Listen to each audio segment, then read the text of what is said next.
जब इस तरीके से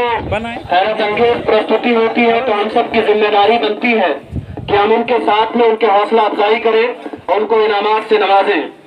मौलाना साहब ने बहुत अच्छी तैयारी करवाई है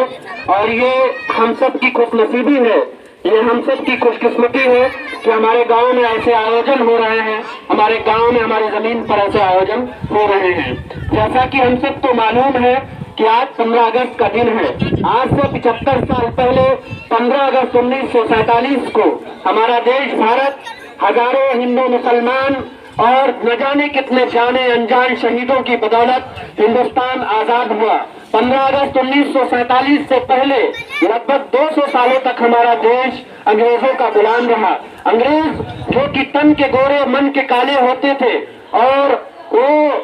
झूठ डालो और राज करो की राजनीति से उन्होंने हिंदुस्तान में कदम रखा और सबसे पहले पुर्तगालियों ने और उसके बाद डच ने और यूरोप के 5 देशों के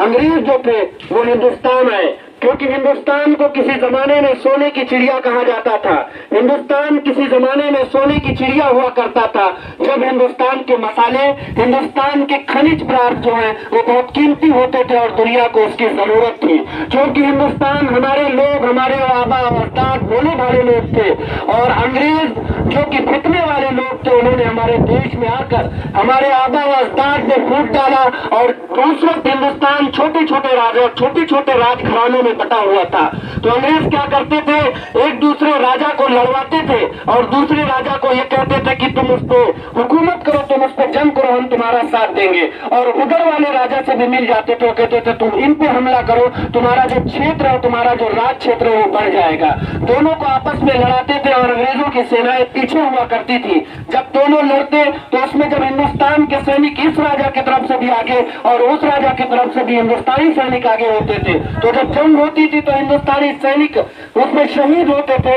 और उसके बाद में एक राजा दूसरे राजा पर कब्जा कर लेता था, उसको शिकस्त कर देता था, जिसमें वो राजा भी खुश होता था और अंग्रेज भी अपने मकसद में कामयाब होते थे। उसके बाद में जब वो राजा जो जीता होता था उसको अंग्रेज दूसरे राजा पर हमला करने के लिए उकसाते थे और उसको कमजोर करते थे। जब वो कमजोर हो जाता था फिर उसको फूट डालो, राज करो और उसके जो पूरे राजघराने को हड़प कर अपने राज में मिला लेते थे। इसी तरीके से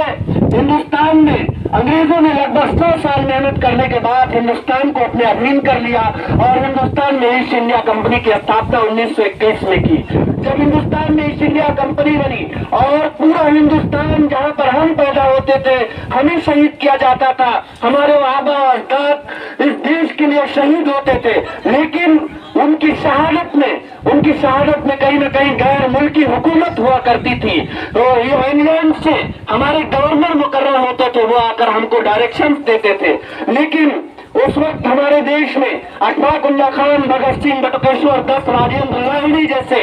युवा पैदा हुए और महात्मा गांधी, मोहनदास करमचंद गांधी, नेताजी सुभाष चंद्र बोस, बाल गंगाधर तिलक और हजारों जिन्होंने इस देश की आहुति और इस देश को आजाद कराने का बेड़ा उठाया और उनका ये फलस्वरूप रहा कि हजारों शहादतों के बाद में, हजारों अपने खून को पानी की तरह पसीने के बाद में खून को पानी की तरह बहाने के बाद में हमारे देश के शहीदों ने संकल्प लिया कि हम हिंदुस्तान में हम मरना तो गवारा करते हैं लेकिन हमारी जमीन पर कोई और हुकूमत करेगी हमको गवारा नहीं है। उन्होंने अपने खून को पानी की तरह बहाया और उसका फल यह रहा, उसका नतीजा ये रहा कि 15 अगस्त 1947 को अंग्रेजों की बुज़दिल कौम को हमारे देश को आजाद करके अपने वतन को वापस लौटना पड़ा। 15 अगस्त 1947 को हम पूरी तरीके से आजाद हो गए और यह हम सब के लिए खुशी की बात है कि हमारा देश पूरी दुनिया का सबसे बड़ा लोकतांत्रिक देश है। लोकतंत्र की खूबसूरती यह होती है कि हम जो सरकार है उसको हम चुन सकते हैं, जब हम चाहे सरकार को बना सकते हैं, जब हम चाहे सरकार को गिरा सकते हैं और हमारी सरकार जो होती है वो हमारे लिए होती है, हमारे लिए काम करती है। हम सब के लिए गौरव की बात है और हम दुआ करते हैं कि जब तक हमारी सांस रहे, जब तक हम रहे न रहे, हमारा देश हिंदुस्तान इसी तरीके से हंसता रहे, लहलहाता रहे, मुस्कुराता रहे। हमारी एकता, हमारी अखंडता जिस तरीके से कायम रही है, जिस तरीके से आजादी से पहले हमारे आबा अजदाद ने अपने खून को हिंदू मुसलमान की भावना से ऊपर उठे और हिंदू मुस्लिम सिख ईसाई आपस में चारों भाई इस नारे के साथ में उन्होंने इस जमीन को आजाद कराया है। हम दुआ करते हैं कि हमारा देश हमेशा हंसता रहे, हमारे देश में बसने वाले लोग हमारी जान रहे न रहे, लेकिन हमारी जो आने वाले नस्लें हैं वो इसी तरीके से हंसती रहे, मुस्कुराती रहे और एकता व अमन के साथ में यहाँ पर रहते रहे। इन्हीं बातों के साथ में मैं अपनी बात को खत्म करता हूँ और कार्यक्रम को आगे बढ़ाने के लिए उनसे गुजारिश करता हूँ।